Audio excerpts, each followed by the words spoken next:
You are Locked On Phillies Postcast, part of Locked On Sports Philadelphia, on the Locked On Podcast Network. Your team every day. So 5 for 25 with runners in scoring position over the last 2 days. That's not really going to do it. Welcome in, everybody. This is Locked On Sports Philadelphia YouTube channel, Locked On Phillies Postcast. My name is Mark Farzetta, and this episode is brought to you by the wonderful people at Prize Picks, the easiest and most exciting way to play daily fantasy sports. Go to prizepicks.com/LockedOnMLB and use code, all lowercase, LockedOnMLB for your first deposit match up to $100. And once again, yes, you are locked on. Phillies Postcast. Phillies couldn't hit with runners in scoring position. They failed to get the big hit, which was a huge problem for them, especially in the first half of last season. They would get runners on base. They would steal some bases. They would get runners in scoring position. And they maybe, if they were lucky, get one run out of it. That was pretty much what happened tonight. And we will start it off with three big things, as we always do. The number one thing here, and we'll get to the lineup, and I know this lineup Rob Thompson has out there, old Tinker Topper has this lineup going for him, and it's not a pro lineup. I mean, I'll just say that. It's not a professional lineup, but that's what they're dealing with right now. But still, with this non-professional lineup, they get 4 runs. So my biggest gripe, to start with the top, start at the top right here, my biggest problem was the bullpen tonight.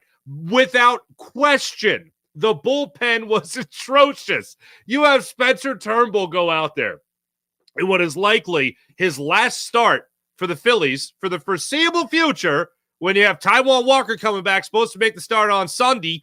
You have Spencer Turnbull out there, who has been nothing but amazing for the Phillies in their starting rotation. He goes out there tonight and gets you 5 innings of 1-run baseball. He finished at 88, 89 pitches, whatever it was, by the time he was done. And I thought, hey, maybe give him another inning. Maybe have him go out there for one more inning, because I don't want to go to the bullpen just yet, especially when I saw that it was SerAnthony Dominguez who was out there. He warming up in the bullpen. SerAnthony Dominguez has not been impressive, to say the absolute least, for the Phillies coming into tonight's game.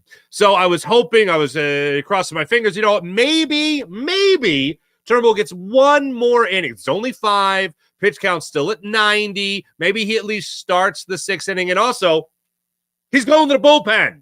So it's not like he's going to be pitching again in 5 days and you're going to be looking to get 80 to 95 pitches from him. Have him go out there for one more inning. I saw SerAnthony Dominguez out there, and I thought, all right, well, let's see how this goes. Not good. 4 earned runs. Of the 6 runs that the Phillies bullpen surrendered in tonight's game, 4 of them came courtesy of SerAnthony Dominguez. What a guy. He just must really like the Reds. What a guy. What a guy. Nothing was working for him. And when he saw that he was struggling, I heard them alluding to it on the broadcast that they weren't showing the bullpen. Oh, maybe you want to get somebody up. I'm like, yes, get somebody up. Is somebody not up yet? Why isn't somebody up yet? Tinker Topper not going to tinker right now when Tinker Topper needs to tinker? Why aren't they tinkering? Need to tinker. Get out there and tinker a little bit. Wasn't tinkering. And unfortunately for the Phillies and SerAnthony Dominguez, it was too little, too late. Because when you did see him go out there in the 6th inning, all hell started to break loose. First off, the top of the inning, and we'll get to the lineup to get to the specifics of what happened with the lineup, but the Phillies had one of the many opportunities that they had in that 6th inning to put some more runs on the board. They failed to do it. So in the bottom of that 6th inning, SerAnthony Dominguez starts it off, immediately walks the man with the longest name in all of baseball history, Encarnacion-Strand. Walks him on 5 pitches. So right out of the gate, not great. Then he gets Martini, thank goodness gracious, to foul out to Garrett Stubbs. So he fouls out there. All right, fine. But still a 7-pitch at bat. He's laboring. And he was down in the count 3-1 before the count went full. And then he luckily got him to foul out to Garrett Stubbs behind the plate. So you got 1 runner on, and you got 1 out. All right, yeah, maybe not so bad. Then Stevenson steps up, and he gets a ground rule double, left center field, just out of the reach of Johan Rojas, just tipped off the mitt, ground rule double. And it actually helps the Phillies, because if that ball would have bounced off the wall, you absolutely would have had a run score, and most likely Stevenson is standing on third base with a triple with 1 out. So then Stevenson does that with the ground rule double. You have runners on 2nd and 3rd with 1 out. Candelario strikes out on 4 pitches. You go, all right, maybe SerAnthony Dominguez has got it figured out. Spoiler, he doesn't. Espinal steps up, ropes a single to right field, and Encarnacion Strand scores. Stevenson scores. It's now a 3-3 ball game. 3-3 ball game. 2 runners cross the plate. After that, Espinal was able to steal second base. Fairchild drew a walk, and Fairchild walked on 7 pitches. 7-pitch at bat. Again, laboring. Dominguez had to struggle in that one. He was down in the count early 3-0 and then was able to come back a little bit, but Fairchild was able to work the walk. At this point, like when you're facing Candelario, I know you just struck out, but once you give up the ground rule double, you saw that he was struggling already. How come Stram wasn't up yet? Stram wasn't up until after Candelario struck out, which is hilarious to me. He gets a strikeout, an efficient strikeout, and then Tinker Topper goes, let me get somebody up. Stram gets up there in the bullpen, starts throwing, but it was too little too late. As I said, you already get 2 runs crossing the plate. Stram comes in. He unfortunately couldn't put out the fire. Benson then steps up, and I think this was the bloop. I got to check my notes on that. I think this was the bloop with Benson there. Benson gets the bloop RBI single to center field, really in no man's land, just out of the reach of Trey Turner. Johan Rojas couldn't close the gap between him and Turner, so it drops in there. Another run scores.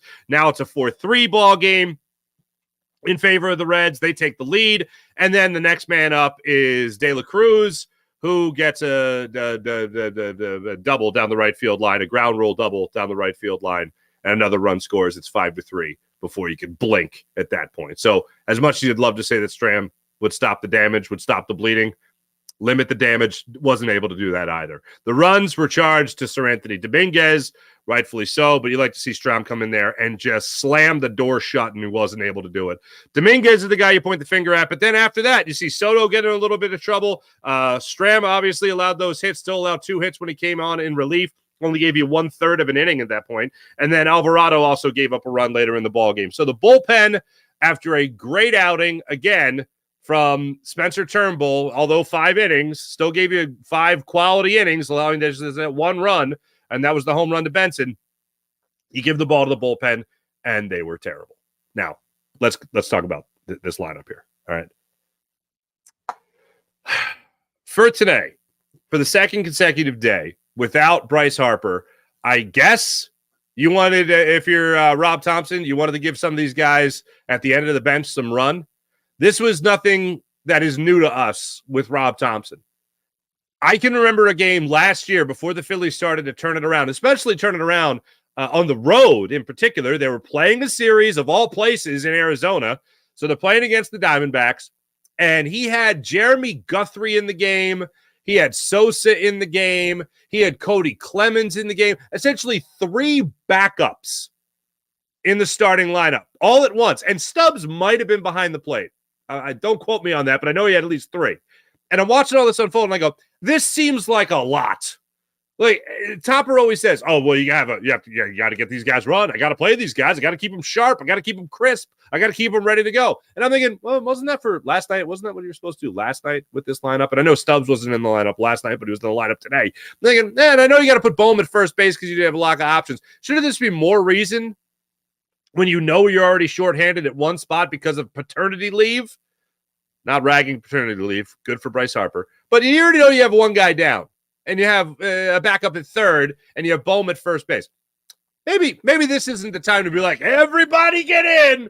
Everyone who hasn't played yet, get in there. Maybe that's not a great idea. And it comes back to bite you in the ass at 1 for 9 last night with runners in scoring position, and then 4 for 16 today with runners in scoring position.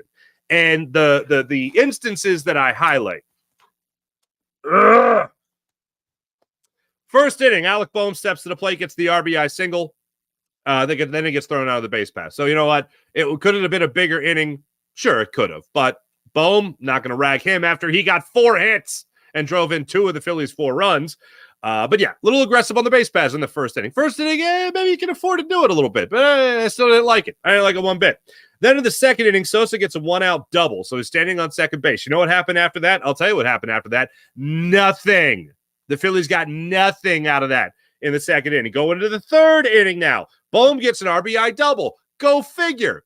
Bohm's second RBI of the game in as many at-bats. Ropes one after Kyle Schwarber had a leadoff walk. ropes one down the left field line. It starts to go around the left field wall, hits a crack in the wall, and bounces back out into left field through the warning track onto the grass. It allows Kyle Schwarber, of all people, to score from first base. But hey, Phillies are up now 2-0 in the game. Things are looking good.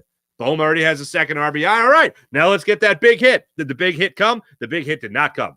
Bohm stranded at second base with one out, and he got nothing after that. Fifth inning, Kyle Schwarber, a leadoff base hit.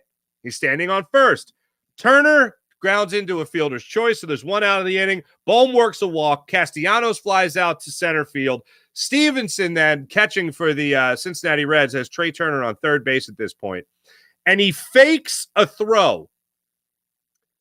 Fakes the throw to get Alec Bohm at second base. Fakes the throw. Now, why is this relevant? Because with Trey Turner on third base with two outs, Turner gets caught in no man's land between third and home. Now, this sucks for two reasons. One, the obvious. They get him in the pickle. They get him in the rundown. It was over quickly. He gets tagged out. So he's done. The threat's done. The inning's done. And so is his consecutive stolen base streak of 41 straight steals without being caught. It counts as a caught stealing, unfortunately. So he gets rung up. And that's the end of that streak, as beautiful as it was. But, again, you failed to get the big hit in the fifth inning. Seventh inning, same thing. Back-to-back singles to start things off. And you, again, get nothing. There were multiple opportunities in the second, third, fifth, and seventh innings for the Phillies to really get something done for themselves, and all they could really muster was one measly hit. In the first, third, sixth, seventh, opportunity for more, especially in the third, sixth, seventh innings, and they got one. Could have used a big hit in multiple situations, and they did not. In total, it goes 4 for 16 with runners in scoring position. Brandon Marsh 0 for 1. Brandon Marsh almost had, I think it was a 3-run home run, just went down and golfed that ball deep into right field. And unfortunately, WTP, warning track power, folks. But 4 for 16, 1 for 2 was Sosa, 1 for 2 was Rojas, 0 for 1 was Marsh, Merrifield 1 for 2, Schwarber 0 for 1, Stubbs 0 for 3, Bohm 1 for 1, Castellanos 0 for 3. Not great for this Phillies lineup. On a positive note, let me get to my third thing. Alec Bohm is batting third today. All right. Alec Bohm's the top of the order guy. Alec Bohm is not a 5-hole hitter. He's not a 6-hole hitter. This guy is a 1, 2, 3, 4-hole hitter. That's where he needs to be. This guy has done nothing for the Phillies this year but produce. And look, I'm not going to hold a 4 for 4 day against him, but I know that helps the average a wee bit. He's now hitting 337 on the season with a 430 on base percentage. Hat tip to Alec Bohm today. For all the Phillies that struggled, especially with runners in scoring position, I'm certainly not going to knock the guy that was knocking in runners across the plate today. And I'm certainly not going to knock a guy that no matter where he's hitting in the order, he produces for this Phillies ball club. So whenever you get Harper back, whenever you want to get Real Muto on the regular again, all right, whenever that happens, the only thing that makes sense is he becomes your 4-hole hitter. That's the only thing that makes sense. JT Realmuto, God love him. It's not a huge demotion to have him bat fifth, but if you're already going to have a righty and a righty, you might as well just flip him and have Bohm bat there in the 4-hole, and then you have JT Realmuto backing him up. And then Castellanos, whatever you can get out of Castellanos. I know he's going to break out of it at some point. I do have confidence he's going to break out. I don't think it's going to be to the tune of where he hits 300 at some point this season. I'm not saying that at all. But he's going to give you some power. He's going to give you some doubles. He'll be getting the extra base hits again. But it doesn't look like it's any time in the near future. There's been little signs, little things here and there from Nick Castellanos to make you think, oh, maybe it's time to break out. I thought that was going to happen. Thought it did happen. It hasn't happened. And now I think we're looking at a repeat of 2022 as opposed to 2023. I would really like the 2023. But 2024 is looking a lot more like 2022, if you follow what I'm saying here. But yeah, as far as the lineup goes, hat tip to Alec Bohm, and would love to see what he's able to give you out of the cleanup spot when you get Bryce Harper back in the lineup, and obviously when JT Realmuto is going to be playing, which is most likely tomorrow in Game 4 of this 4-game series. The Phillies will yet again try to avoid losing a series for the first time since they lost to these Reds in the second series of the season. Also, you know what? One more hat tip. While I'm on the positive note, after that craptastic performance for the most part, one more positive thing. Johan Rojas got another base hit today. Good for you, Johan Rojas. I tweeted out, professional hitter and all that. There's one thing with Johan Rojas that I really liked in that bat. We'll get to that in a second as I'll continue that hat tip and talk about what the Phillies could do in the not-too-distant future with this bullpen, especially SerAnthony Dominguez. We'll talk about that and more coming up in a few here on Locked On Phillies Postcast. Oh, my goodness gracious. Monopoly Go. Are you having fun with Monopoly Go yet? Scratch that competitive itch with Monopoly Go. I love Monopoly Go. It's a great time. You guys need to download it to your phone. It's on the Google Play Store. It's on the App Store. You guys need to start having some fun. If you like classic Monopoly, you will love Monopoly Go.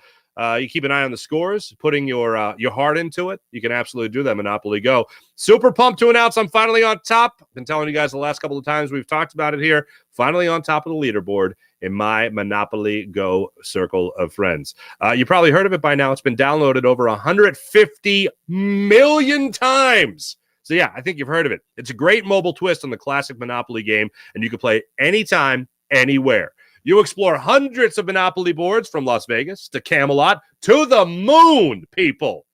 All while raking in a huge fortune. You can charge rent on iconic properties, just like the classic Monopoly. You can also charge your friends that you're competing against, charge them rent on your iconic properties. Or you could go after their Monopoly money by pulling, listen to this, bank heists in Monopoly Go and taking wrecking balls to their landmarks. Does that sound like fun? It sounds like fun. I'll tell you right now from experience, it is a lot of fun. But my favorite part is just following the leaderboards. Find out who the biggest tycoon is in Monopoly. See who's going bankrupt so you can drive to bankruptcy. You can have all that fun and more on Monopoly Go. So go get yourself on the charts right now. Download Monopoly Go for free on the App Store and Google Play Store. Monopoly Go. Have yourself a great time. Let's keep the good mojo going with Prize Picks. Prize Picks is America's #1 fantasy sports app with more than 3 million members. It is the easiest and most exciting way to get in on the action while you watch your favorite sports and your favorite players. All you got to do, very simple, pick more or less on 2 or more player stats, and you watch the winnings roll in with Prize Picks. You can win up to 100 times your money on Prize Picks with as little as 4 correct scores. You can turn $10 into $1,000 with basketball, hockey entries today on Prize Picks, America's #1 fantasy sports app.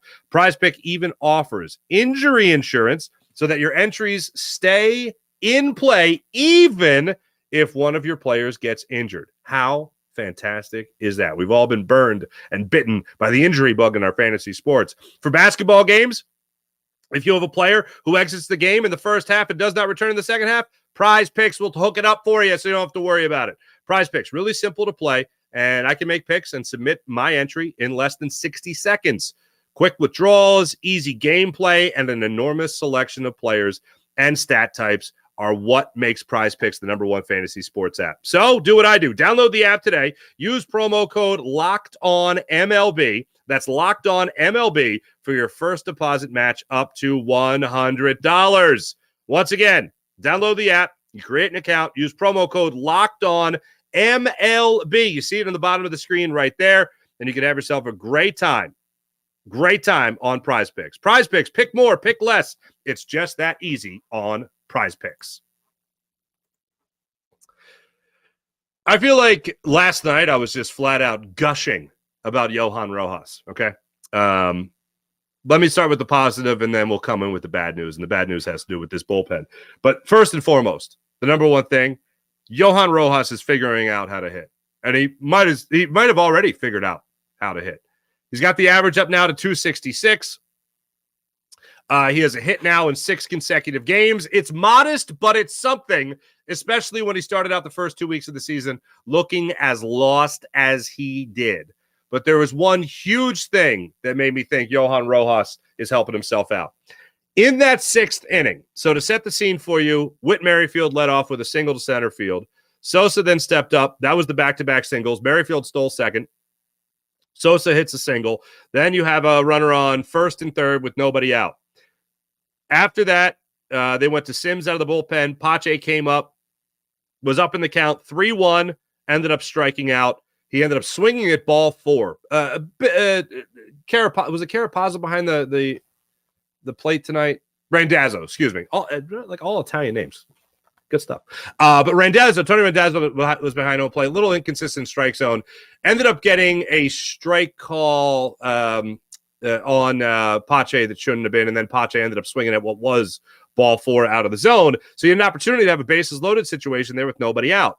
Unfortunately, Pache ended up striking out there in the 6th inning. Then Johan Rojas stepped to the plate. You have a runner on third. You're trying to get something good going for yourself. He goes down to the count 0-2 because of one bunt attempt that they said he offered at. I believe it was the right call. He did offer at it. And then another one that he bunted foul. So all of a sudden, Johan Rojas is down in the count 0-2 after 2 failed bunt attempts. He then fouls off a pitch, takes a ball outside the zone, and then he just makes contact. Puts the ball into left field for a single. And you look at it and you go, oh, goodness gracious. All of a sudden, it's a 3-1 ball game. You just bulked up your lead there by a run. Nice to see that. Way to go, Johan Rojas, professional hitter. You saw that, and then, unfortunately, after that, Stubbs came up, grounded out to first, and then Kyle Schwarber popped out to first to end the inning. Again, another opportunity where the Phillies could have done a lot more damage, but couldn't get the big hit. They got some clutch hits, but not the big hit. And the big hit is what makes a difference in the ball game. Now, why did you need a bigger difference in the ball game? Because your bullpen was terrible. And here's one of the things that was really bothering me about SerAnthony Dominguez. And I don't know what the answer is for him. First thing that crosses your mind is maybe there's an option left on him and he can go back down to the minors and he can figure some things out. But I remember when SerAnthony Dominguez first came up to the big leagues, we were all stoked with, this guy closer stuff. 97, 98 mile per hour fastball, a lot of life on that fastball. The breaking pitches got great. Got a great hook on them. They just kind of die there at the plate. This is fantastic. And then injuries, fighting his way back from that, and then trying to find consistency, and he has not been able to find that consistency. Unfortunately, tonight, he gets charged for the loss. He drops to 1-1 on the season. He needs to get through his 2/3 of an inning and everything he was doing in the game tonight. And by the way, he had a 50% strike percentage. 32 pitches. Only 16 for strikes. That is also not great. And you look at not just tonight, but his inability to find the strike zone with a lot of consistency in tonight's game. You look at the last handful of starts from him, and it's just all off. I mean, think about this. In 2/3 of an inning, he allowed 4 base runners. He surrendered 2 hits. He surrendered 4 runs, got charged for the 4 runs, 2 while he was in there. And then he walked 2 as well. That's a guy that is obviously trying somehow to find the strike zone and find his way out of this. I mean, I hate to even call it a funk and diminish it, because this has been a problem for a while with SerAnthony Dominguez. And when you look over his last couple of outings, his last 6 outings, there was tonight where he really got beat around. And then you look at the 5 previous outings, he's allowed hits in 4 of them, 6 base runners in all. He's allowed runs in 3 of his last 6, and never has looked like a guy that was as zeroed in as when he first came up to the majors. I mean, you can go back to last year. Jose Alvarado had immense struggles in the beginning of the year. They sent him down, came up, totally different pitcher. Go back even further. Brett Myers, when he was with the Phillies, he really had a lot of struggles. Goes down to the minors, comes back up, different pitcher. Actually, I think when he came back, he was actually, can't remember if that was the year they put him back in the bullpen and then he went back to the starting rotation. But it worked wonders for him, saved his career, extended it for a couple of years at least. Maybe that's something that needs to happen with SerAnthony Dominguez. Phillies have a little bit of a history of doing this, more so with bullpen arms than anything. Maybe that's exactly what SerAnthony Dominguez needs, because he does not look like the typical dominant self that we have seen him be in the past. And as a matter of fact, those days seem like they are far gone for SerAnthony Dominguez, and tonight is a glowing example of a guy that absolutely needs help. 32 pitches, only 16 for strikes. Yeah, that's a wee bit of a problem. Let me see what the good people are saying here in our chat.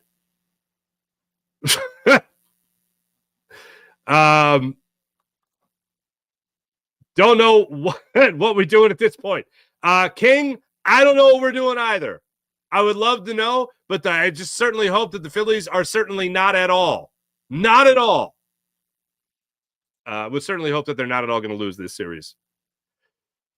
They turn things around. Zach Wheeler gets to start tomorrow. We'll break that down when we come back. We'll get that in a second. You're locked on Phillies sports on the Locked On Sports Philadelphia YouTube channel. When we come back, we'll preview what's going on for Game 4, the final game of this 4-game set against the Reds in Cincinnati. You guys know all about DoorDash, I'm sure. But have you taken advantage of everything they're offering at DoorDash? Because you know by now how incredible DoorDash is. But did you know you can get, you can get great food, great things on DoorDash. But how about this? How about great stuff for Mother's Day, huh? You could take care of mom through DoorDash. Things like flowers you get on DoorDash. How about this? Get 50% off your next order, up to $15 when you spend $15 or more on your next flower. Convenience, grocery, or retail order now at DoorDash. Just use promo code LOCKEDONMLB. That's LOCKEDONMLB on DoorDash.